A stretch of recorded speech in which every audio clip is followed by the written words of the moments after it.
ليك؟ ايش اللي هالسيجاره من تمك؟ مو علي الحركات، مفكرني ما بعرف انك بتدخن لتبين يعني انك انت شغله مهمه وعندك كاريزما. لك مو الحق عليك، كل الحق على شركات الدخان اللي سوقت للسيجاره بتم جيمس بوند وايد الجاد فاذر والخشب الطويله يلي بشفايف مارلين مونرو. بس هي مو إلك، هي حتى يفهم النسوان انهم اذا بدخنوا بصيروا سكسي. لا فظيعين الامريكان يا اخي. نفس هذا المنتج قنعوا الزلم انه بيعطيه الرجوله، وقنعوا النسوان انه بيعطيهم انوثه. كيف هيك؟ ما حدا بيعرف. والجنسين عم يدخنوا، والجنسين بيعرفوا انه مضر وقاتل وبيجيب اخرة البني ادم على الطرة. لك اكثر من ربع سكان الارض مدخنين، وكل شركات العالم بتبوس ايد المستهلك يشتري المنتج شيتا، وبيحلفوا لك يمين انه خالي من المواد الكيميائيه والمسرطنه واحسن عالم، ويا دوب عم يبيعوا. الا شركات الدخان بتقلك حتموت يا حمار، وبتروح بملء ارادتك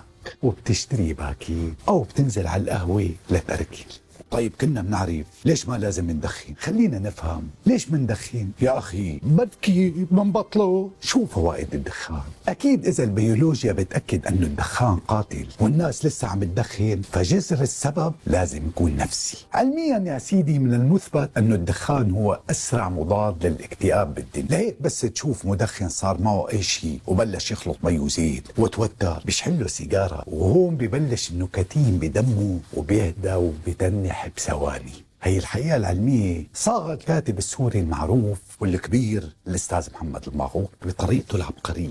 شو قال لك؟ قال لك فعل التدخين بيمارسه الشخص يلي ناقصه حنان، والسيجارة هي بتعوض عن ثدي الأم يلي بنفقده بس نكبر. زدت السيجارة من إيدك، زدت لي اياها. انا ما عم حببك بالتدخين، بس عم نفكر بالقصة شوي. كل هالحكي ما له سبب كافي لتاخذ مهدئ مؤقت ووقته قصير كتير مقابل انك تجازف بحياتك كلها. حدا بيعمل عملتها؟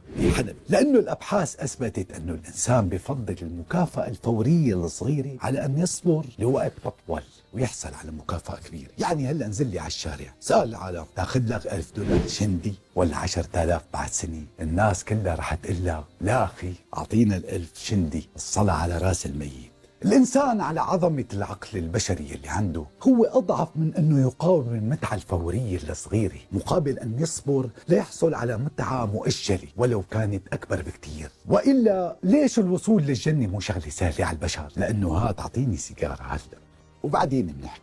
ما بدي أفكر شو بده يصير لنصل ليها منصلي عليها. لسه في سبب ما بعرف كيف بدي اشرح لكم اياه، راح اشرح لك اياها، خليك معي. قبل ما ينباع التبغ بعلب صغيره في منها بدكاكين كثيره، كان شغله كبيره مو كيف ما كان. تصور الكافيار ينباع بعلب تنك مثل الطون. ايه والله هي الشغله ما بتنبري. التدخين كان حكر على الطبقه الارستقراطيه بوقت من الاوقات باوروبا، وكان ولا يزال واحد من عناصر الطقوس الدينيه بالهند واضخم معابد اسيا. يعني طقس خاص مو للعوام مثل هلا. حتى العوام وقت يدخنوا هلا بيعتبروا التدخين طقس، والطقس يلي عملوا التدخين عنا كعرب ومسلمين قصته اعمق من هيك بكتير.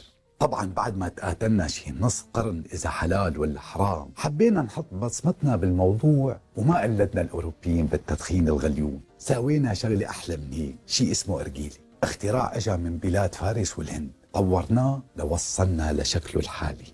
واعتبرنا التدخين، وركز لي ها خليك متنح على هالكلمة، نشاط جماعي مستقر، يعني بده قعدة ويمارس بشكل جماعي. برافو عليك، مثل قعدتك هلا بالقهوة تماما. هذا الاختراع هو يلي ادى لفتح المقاهي ببلادنا، وكان تجمع المقاهي اول تجمع دردشة خارج المساجد وحلقات العلم. من المقاهي ظهر شيء اسمه الرأي الجديد، يعني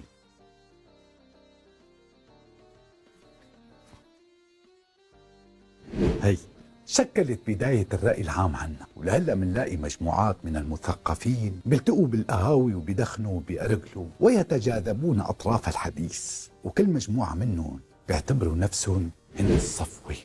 مفارقة وين هلا؟ انه رماد هالسيجارة يلي بضل منها بعد ما تحترق منقله بالشام صفوة.